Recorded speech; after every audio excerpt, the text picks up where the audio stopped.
मित्रांनो, आपल्या सर्वांचं आपली शेती आपले पशुपक्षी या यूट्यूब चॅनलमध्ये सर्वांचं हार्दिक स्वागत आहे. तर मित्रांनो, आजच्या व्हिडिओमध्ये आपण मुख्यमंत्री ग्रामीण पशुधन योजना या योजनेमधील 5 दुधाळ गायी किंवा 5 दुधाळ म्हशी ह्या विषयावरती व्हिडिओ पाहणार आहोत. तर मित्रांनो, यापूर्वी आपण ह्या मुख्यमंत्री ग्रामीण पशुधन योजनेतील जे 5-6 घटक आहेत, म्हणजे ह्याच्यामध्ये पोल्ट्रीचा आहे, शेळी मेंढीचा आहे, गायींचा आहे आणि मुरघास असे एक 5 प्रोजेक्ट आहेत ह्याच्यामध्ये. तर ह्याच्याविषयीचे आपण पहिले जे 2 व्हिडिओ आहेत ते शेळी पालना संदर्भात आणि मेंढी पालना संदर्भात 2 व्हिडिओ बनवलेले आहेत. ते आपल्या YouTube चॅनलवरती आहेत. तसेच कुक्कुटपालना संदर्भातलाही व्हिडिओ आपण बनवलेला आहे. तो व्हिडिओ मित्रांनो आपल्या त्या YouTube चॅनलवरती आहे आणि हे सर्व व्हिडिओ मित्रांनो खूप महत्त्वाचे आहेत. ही योजना थोड्या दिवसामध्ये चालू होण्याची शक्यता आहे. तर सर्वांनी आपल्याला जे आवश्यक कागदपत्र वगैरे असतील ते तयार करण्यासाठी किंवा जी माहिती आवश्यक आहे त्याच्यासाठी आपल्या YouTube चॅनलला नक्की सबस्क्राईब करा आणि त्याच्यावरचे व्हिडिओ मित्रांनो सर्वांनी पहा. तर आजचा जो मित्रांनो आपला जो व्हिडिओ आहे हा 5 दुधाळ गायी किंवा 5 दुधाळ म्हशी हा अशा पद्धतीचा हा मुख्यमंत्री ग्रामीण पशुधन योजनेतील हा विषय आहे. तर ह्याच्यामध्ये हा प्रोजेक्ट मित्रांनो किती लाखाचा आहे, तर 11,35,000चा हा प्रोजेक्ट आहे. तर ह्या प्रोजेक्टमध्ये आपल्याला सर्वसाधारण व्यक्तींना, सर्वसाधारण म्हणजे कोण आले त्याच्यामध्ये, ओपन असतील, ओबीसी असतील किंवा इतर सर्व कास्ट यांच्यासाठी 50% सबसिडी आहे. आणि जे अनुसूचित जाती किंवा अनुसूचित जमाती यांना आपण ज्यांना SC किंवा ST म्हणतो यांच्यासाठीच फक्त ह्याच्यामध्ये 75% सबसिडी आहे. SC ST सोडून बाकी सर्वांना ह्याच्यामध्ये 50% सबसिडी आहे.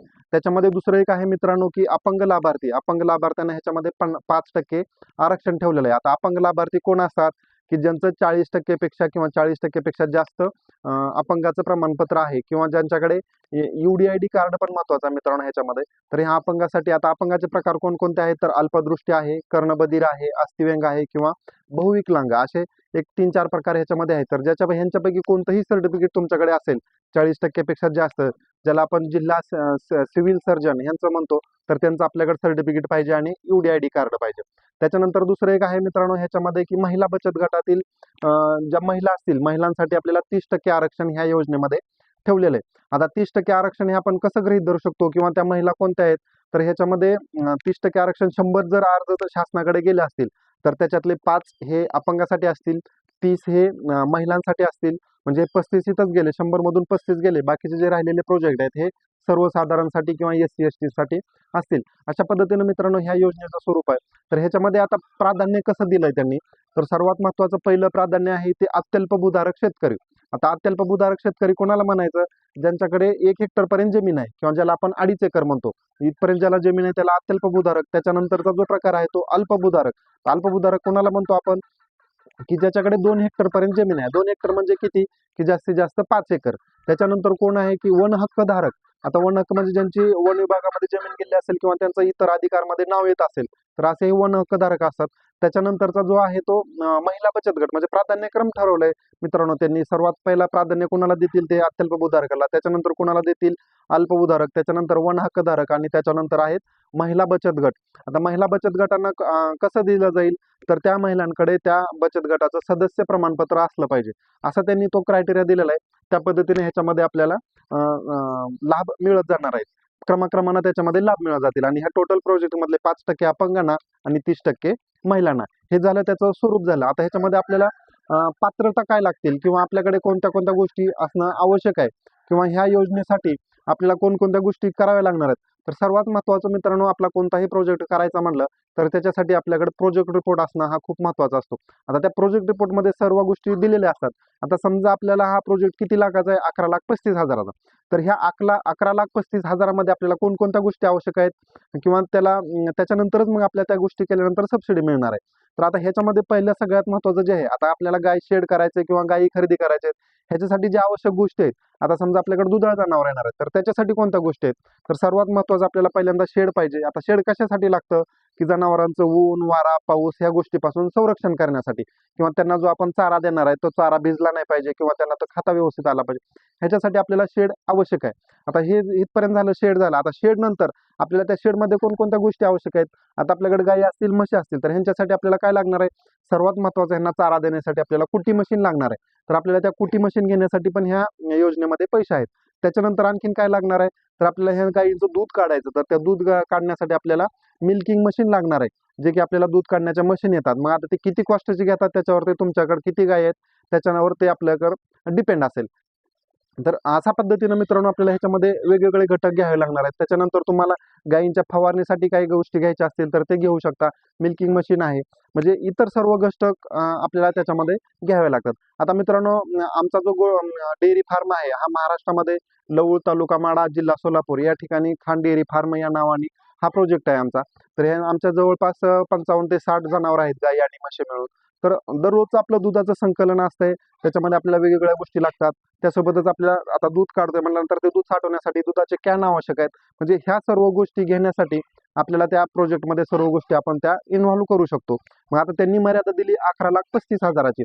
तर त्या गोष्टीमध्ये तेवढ्यामध्ये आपल्याला 5 गायींसाठी किती शेड लागणार आहे तेवढाच शेड तुम्ही बनवू शकता किंवा अनावश्यक खर्च त्या शेडमध्ये पण आपल्याला टाळता आला पाहिजे. कारण तुमच्याकडे 5 गायी आणि तुम्ही 20 गायींसाठी शेड बनवत असाल तर तो तुमचा खर्च वेस्ट जाणार आहे. आपल्याकडे जनावरं किती आहेत त्या पद्धतीने आपल्याला शेड किती लागेल, कुटी मशीन किती मोठी लागेल किंवा मिल्किंग मशीन किती मोठी लागेल ह्या सर्व गोष्टी आपण वैयक्तिक स्वतः त्याच्यामध्ये ऍडजस्ट करून बसवायच्या आहेत. आता हे झालं इथपर्यंत. तर आता ह्याच्यामध्ये आपल्याला पात्रता काय लागतील तर सर्वात महत्त्वाचं त्या लाभार्थ्याकडे कमीत कमी 1 एकर जमीन असावी. म्हणजे मिनिमम 1 एकर तरी असावी. आता समजा एखाद्याकडे जमीनच नाही मग आता त्यांनी काय करायचं तर त्याच्यासाठी आपल्याला नोंदणीकृत भाडेपट्टा किंवा ज्याला आपण रजिस्टर भाडे करार म्हणतो तो 5 वर्षाचा कमीत कमी असला पाहिजे. आता हा रजिस्टर भाडे करार कोणाकडे मिळतो तर आपल्या तालुक्यामध्ये प्रत्येक ठिकाणी खरेदी विक्रीचं जे सेंटर असतं किंवा ज्याला आपण दुय्यम निबंधक म्हणतो तर त्यांच्याकडून आपल्याला तो तिथं जे स्टॅम्प होल्डर असतील त्यांच्याकडून तो आपल्याला 5 वर्षासाठीचा नोंदणीकृत ज्याला आपण रजिस्टर भाडे करार म्हणतो हा आपल्याला भाडे करार करावा लागतो. जर तुमच्याकडे जमीन नसेल तर तोही कमीत कमी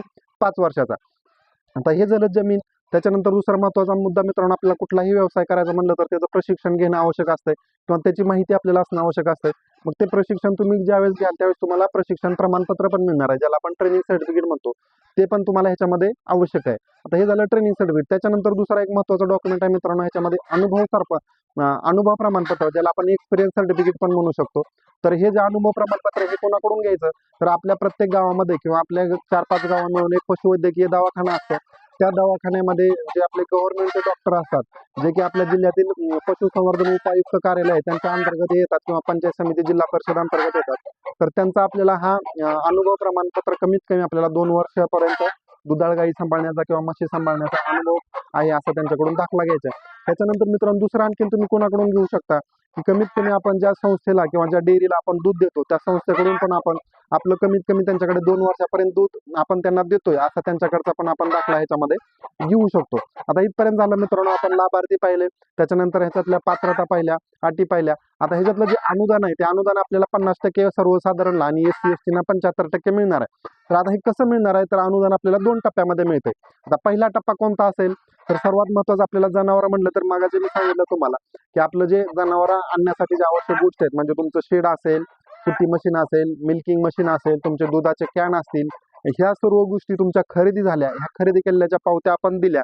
त्याच्यानंतर आपल्याला सबसिडीचा पहिला हप्ता म्हणजे 50% पैकी 25% आणि 75% पेक्षा निम्म असं दोन्हीपैकी निम्मी सबसिडी आपल्याला त्यावेळेस येणार आहे.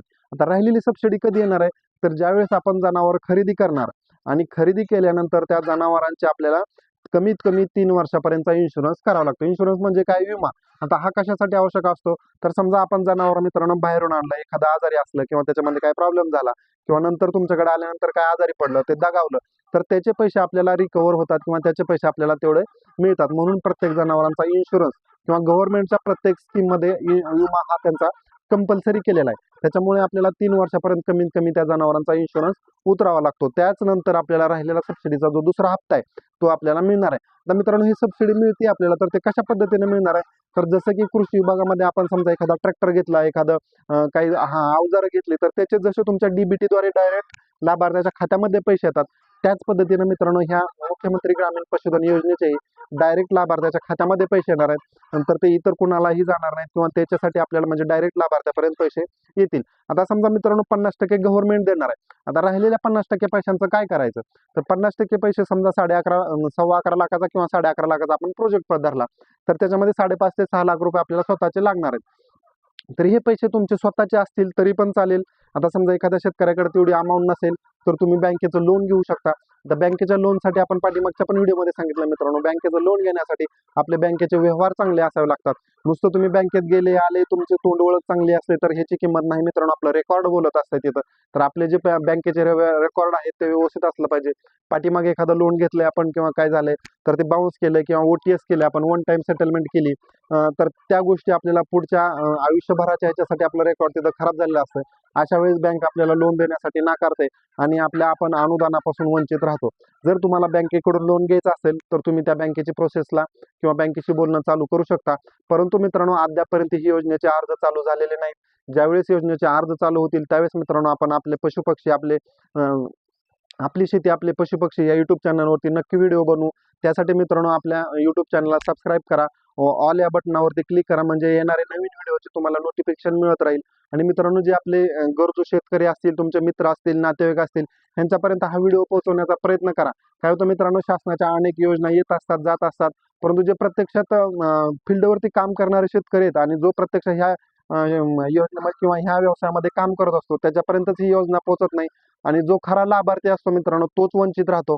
आणि जे फक्त अनुदानासाठी काम करणारे लोक असतात त्यांना ते बरोबर ते माहिती असतं कुठल्या योजना येतात जातात आणि ते त्याचा लाभ घेऊन बसतात. परंतु जो प्रत्यक्ष ग्राउंडवरती काम करणारा आपला जो गोरगरीब शेतकरी आहे त्याच्यापर्यंत या योजना पोहोचत नाहीत. आणि त्या पोहोचवण्यासाठी मित्रांनो आपला व्हिडिओ शेअर करण्याचा तुम्हाला सर्वांना विनंती आहे. तर अशाच नवनवीन व्हिडिओसाठी मित्रांनो आपली शेती आपले पशुपक्षी या युट्यूब चॅनलला सबस्क्राईब करा. तुमचं मत ह्या कमेंटमध्ये लिहायला विसरू नका आणि चॅनलला लाईक करा किंवा व्हिडिओला लाईक करा.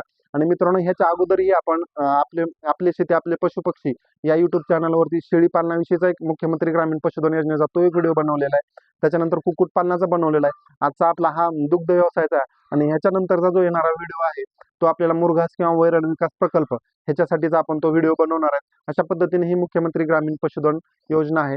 तर मित्रांनो चॅनलला लाईक शेअर आणि सबस्क्राईब करायला विसरू नका. धन्यवाद.